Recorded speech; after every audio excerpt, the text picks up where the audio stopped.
Santapan Harian, Kamis 11 Juni 2026.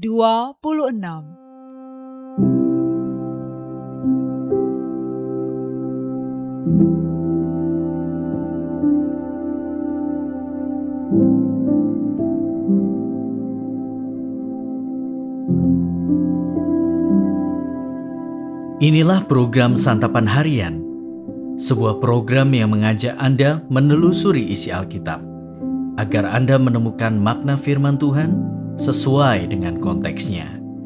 Santapan Harian tertuju bagi Anda yang ingin memiliki kehidupan rohani yang segar, kuat, dan sigap.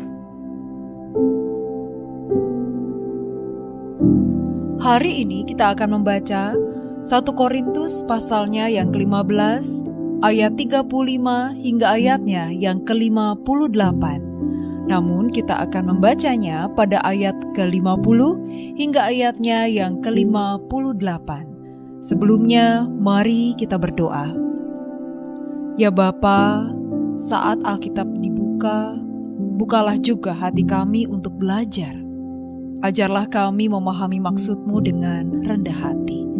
Biarlah firman itu bertumbuh dan menghasilkan buah dalam hidup kami. Di dalam terang firman-Mu, Kristus Yesus, kami memohon. Amin. 1 Korintus 15 ayat 50-58. Saudara-saudara, inilah yang hendak kukatakan kepadamu, yaitu bahwa daging dan darah tidak dapat mewarisi kerajaan Allah, dan bahwa yang binasa tidak mewarisi apa yang tidak binasa.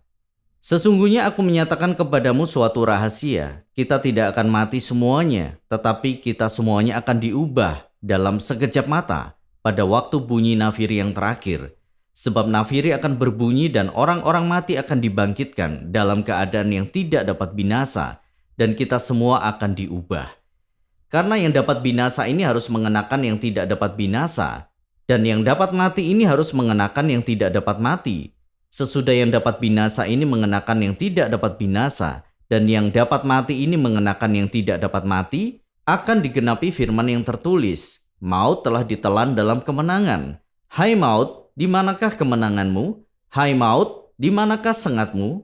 Sengat maut ialah dosa, dan kuasa dosa ialah hukum Taurat.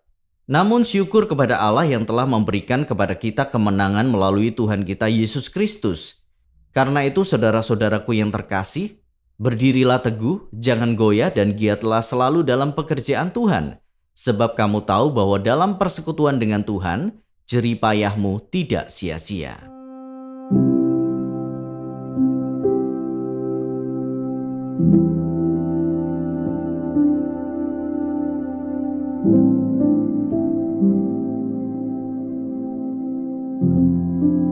Sahabat Scripture Union Indonesia, di tengah arus zaman yang penuh dengan asumsi dan opini, tak sedikit orang Kristen yang mulai goyah imannya. Mereka dikelilingi oleh pengajaran yang terdengar rohani, tetapi menyesatkan, termasuk anggapan bahwa kebangkitan orang mati itu tidak ada. Jemaat di Korintus pun menghadapi hal serupa. Ada yang mempertanyakan, bagaimana orang mati dibangkitkan? Pertanyaan ini bukan muncul dari perasaan penasaran, melainkan dari keraguan yang mengakar karena pengaruh ajaran sesat dan cara berpikir dunia. Paulus menjawab dengan penjelasan yang sederhana tetapi mendalam. Seperti benih yang mati lalu tumbuh dan hidup menjadi tanaman dengan bentuk yang berbeda. Demikian pula kita kelak akan dibangkitkan dalam kemuliaan tubuh surgawi. Yang akan binasa digantikan dengan yang tidak akan binasa. Yang hina dengan yang mulia. Yang lemah dengan yang kuat. Dan yang alami dengan yang rohani.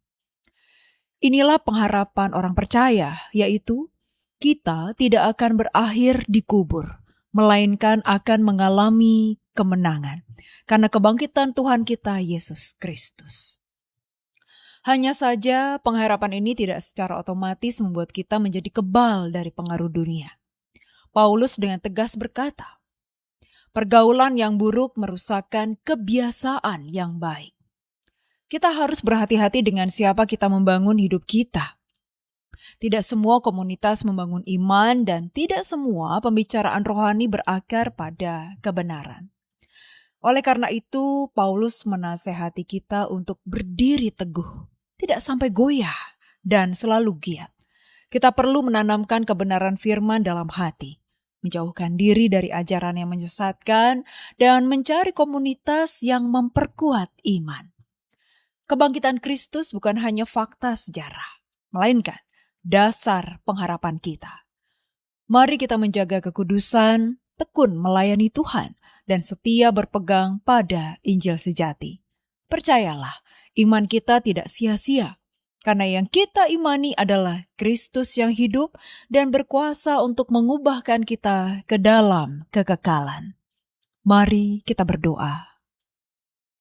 Di tengah derasnya arus zaman yang sering menjauhkan kami dari kebenaran, kuatkan hati kami agar tetap berakar pada firman dan kasih-Mu ya Kristus.